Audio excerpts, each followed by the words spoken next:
My dad was a good man, honest and hardworking, the kind of man who meant his handshake as a binding agreement and put his only daughter before all else, even himself.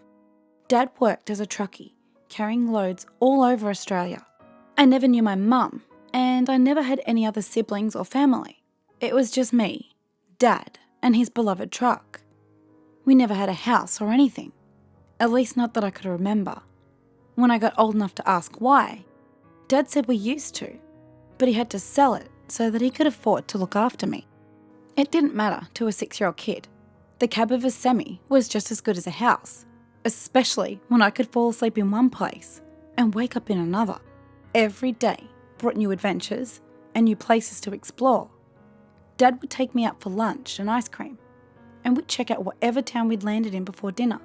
And for me, bed. Dad did a lot of his driving at night. Sometimes, when we didn't have a load, we'd spend a few days in one place, maybe even get a motel room. Just another adventure. We'd eat and watch TV, and then he'd put me down in my own big bed, a real treat. Sometimes I'd wake up and he'd be gone, but I never worried. He always came back. If I was the most important thing in Dad's world, his truck came a close second. It was home and work, a place to live, and his main source of income. He treated that old truck like a second child, meticulous in his maintenance and careful not to push it too hard. The cab was always spotless, except for a funny little man made out of sticks and vines that Dad had stuck to the dashboard. "That's my God," he said. "A God just for me. Everything we have is thanks to him." I'd heard about gods, of course, but normally in the Christian sense. The idea of a personal God fascinated me, something Dad clearly enjoyed. "When you're old enough, you'll find out all about him, love. He'll look after you even better than the way he's always looked after me. But you just focus on being a kid for now, because before you know it, that'll all be over." I didn't have to know anything else to believe in Dad's God. At that age, the fact that he said so was enough for me. Of course, I never expected to see God with my own eyes. One night, way out in the middle of the Nullarbor, we'd parked up to rest. There's next to nothing out there, and it was one of the few places Dad used to drive during the day and sleep at night. Sleep wouldn't come to me though, no matter how hard I tried. I felt hot and bothered, like I might be getting sick. Whatever the reason, it meant that I heard Dad sneaking out of the cab in the middle of the night. At first, I thought he must have slipped out to go to the toilet, but as more time passed, I started to worry. Why would he be outside for so long in the dark? My fear only deepened when I heard the sound of chanting, muffled and gruff.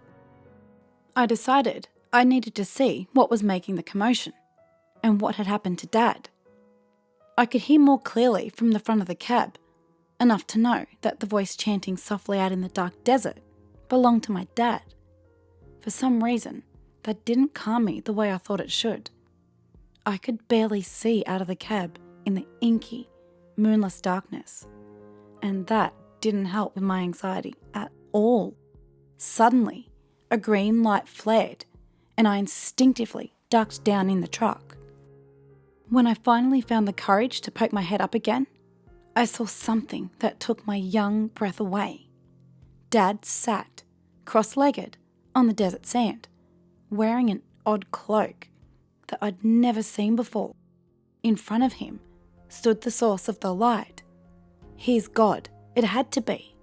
It stood tall, and I could see the resemblance to the simple effigy on the dashboard.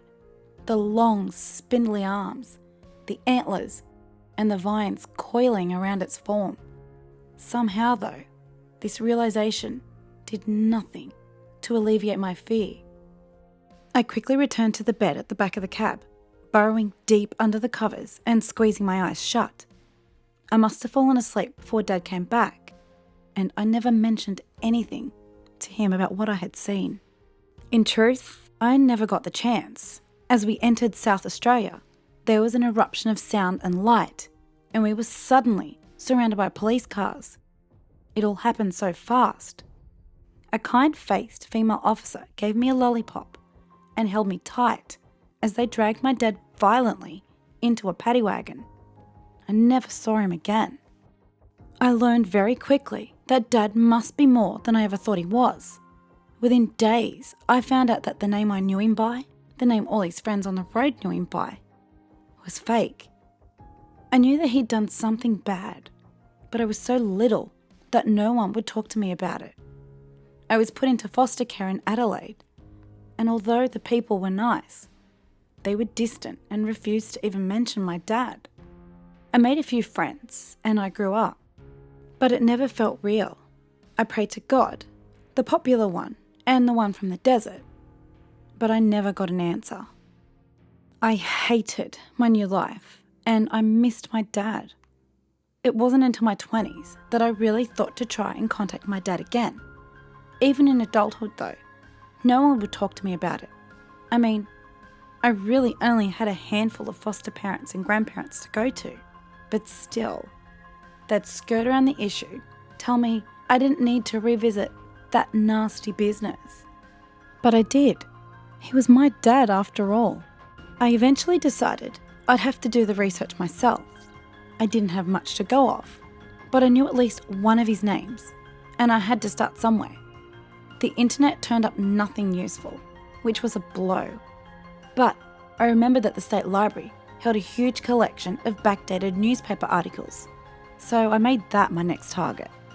I knew, obviously, when I had gone into foster care, so I knew roughly when to look. Unfortunately, none of the articles had been digitised yet, so I had to search through an old machine and drag up each front page individually. The process was time-consuming, and I must have sat there for hours, to the point that I nearly gave up in frustration. I honestly wish I had. The face of evil, child killer smiles as judge reads charges. What? It couldn't be. But it was. Right there on the front page. Grainy, but unmistakable. I saw my dad again. I felt sick and angry, sure that there must have been some mistake.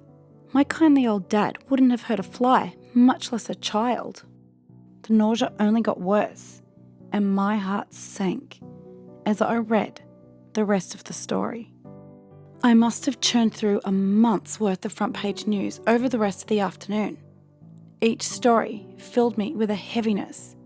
My belief that the man I knew as Dad had to be innocent fading into a sick rage until I could take no more, retching uncontrollably into the bin at the desk next to me. It was all true. For fuck's sake, he wasn't even my dad. He had taken me. It turned out from a single mother in Grafton as a 2-year-old. Her body turned up several months after we were reported missing. I wasn't the first either. He'd always seemed older to me, but I had no idea he'd been nearing 65 when they finally caught him. All told, 8 children fell victim to the man who called himself my dad.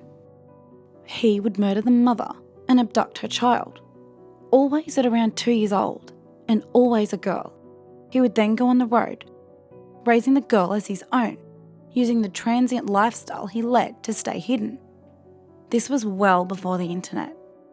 In the days when no one questioned a working class man having to take his kid on the road.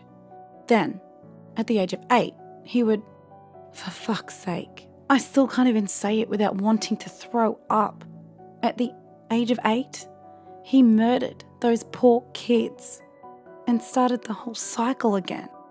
The worst was yet to come though. I realised, reading one of the later articles, what his reasons were. The papers portrayed this monster I'd call Dad as crazy, committing his crimes as part of a deranged series of pseudo-satanic rituals. They said he was criminally insane, that he'd had schizophrenia, all sorts of things. I've seen the entity he called God. I don't know who or what it is, or what it did for him, and I never want to. I know it exists, and I know he wasn't some sick person killing to appease the monsters in his head. The The truth is far worse and far more terrifying. We were sacrifices to a very real entity, made by a person who knew exactly what he was doing. To call him crazy diminishes the evil he perpetrated. We were sacrifices, killed for nothing more than to appease some godforsaken entity and make his own life marginally better. 17 lives, mother and child, for the sake of one. I'd been so close to being number 18. He died in prison before my 16th birthday. My dad was a good man. I just wish I'd never known the monster behind the facade.